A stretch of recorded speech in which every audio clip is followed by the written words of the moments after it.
Injection गोली दवाई सब कुछ चल रही थी चंचलेश की, मगर कुछ में उसको फ़र्क नहीं पड़ा मेरे बेटे को। और इसी दौरान उसको 26 तारीख को शाम 7 बजे सर मृत्यु हुई। एक ही बेटा था सर मेरा। क्या हुआ था बच्चे को, कैसे, क्या पहले दिन क्या घटना घटी?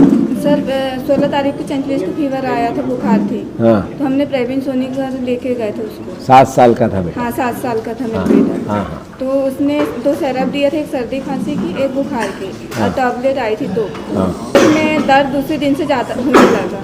दूसरे दिन हल्का दवाई पिलाया तो उसको बोले पेट दुख रहा है, खाना खाने की भी इच्छा नहीं हो रही मम्मा बोले। तो उसने 5 दिन बाद बुलाया था। तो हमने 3 दिन ही बाद चंचलेश को ले जा लिए प्रवीण सोनी पास। अच्छा। सोनी पास में उस दिन ले गए, 19 तारीख को ले गए उसके पास। तो उसने बोला भर्ती कर दो इसको, बच्चे की कंडीशन ख़राब है। तो मैंने बोली कल तो परसों दिन तो इलाज करवा के लाया, कैसी कंडीशन ख़राब हो गई बच्चे की।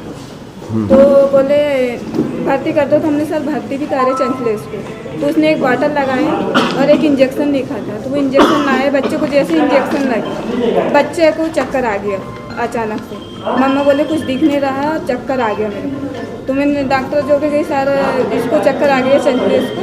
तो उसने एकदम चेंग दिया, बोले बच्चे तो बच्चे ही है लेकिन आप ज़्यादा हो गई उससे। मैं बोले प्रवीण सोनी सर ने हमको चेंग दिया। सर मैंने बोली चेंगो मत, हमारे बच्चे को आराम नहीं है, छुट्टी दे दो, हम और कहीं भी ले जाएंगे बच्चे को।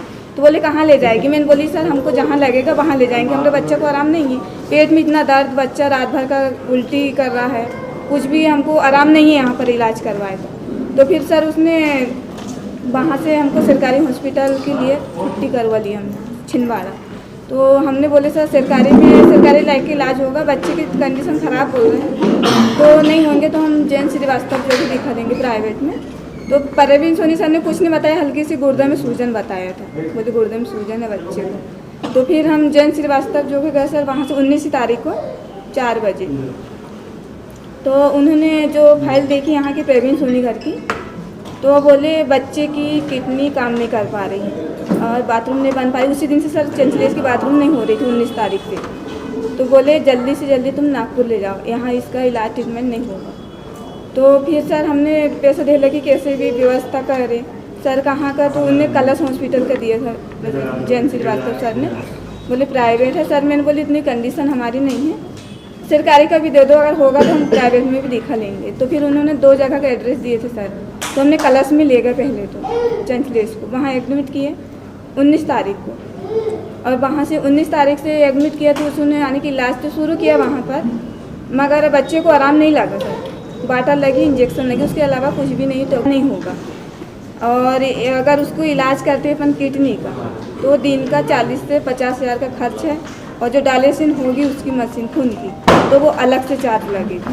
तो मैंने बोली सर हमारी भाई इतनी कंडीशन तो नहीं है कि हम मानिक डायलिसिस भी कराएं, रोज़ के 50-60 हज़ार खर्चा कर सकें।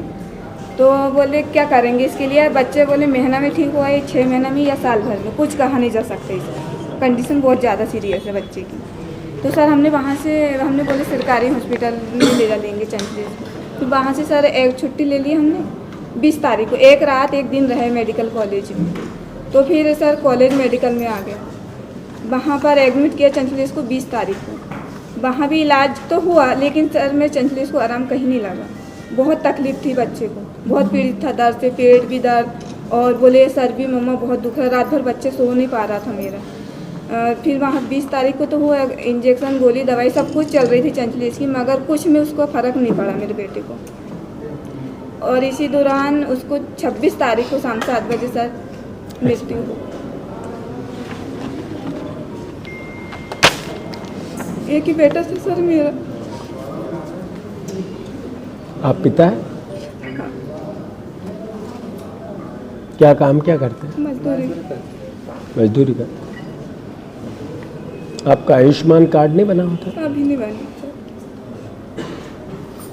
सर। ऐसा है कि 16 नवजात बच्चों की मौत होना ये अपने आप में मैसेज हो रहा है कि ये सरकार कुंभकर्णी नींद में सोई है।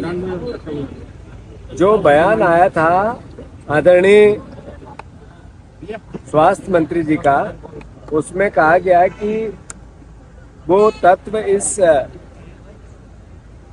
दवा में है ही नहीं जिससे बच्चों की मौत होती है, उसकी जांच करेंगे। तमिलनाडु ने ऑलरेडी जांच कर ली थी।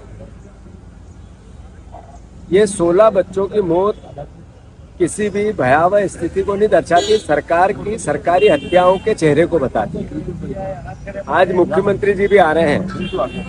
3 दिन पहले तक मुख्यमंत्री जी आसाम में थे, हाथियों को गन्ना खिला रहे थे, कामाख्या में पूजा कर रहे थे, नेशनल पार्क में शेर देख रहे थे, गेंडे देख रहे थे और रील बना रहे थे।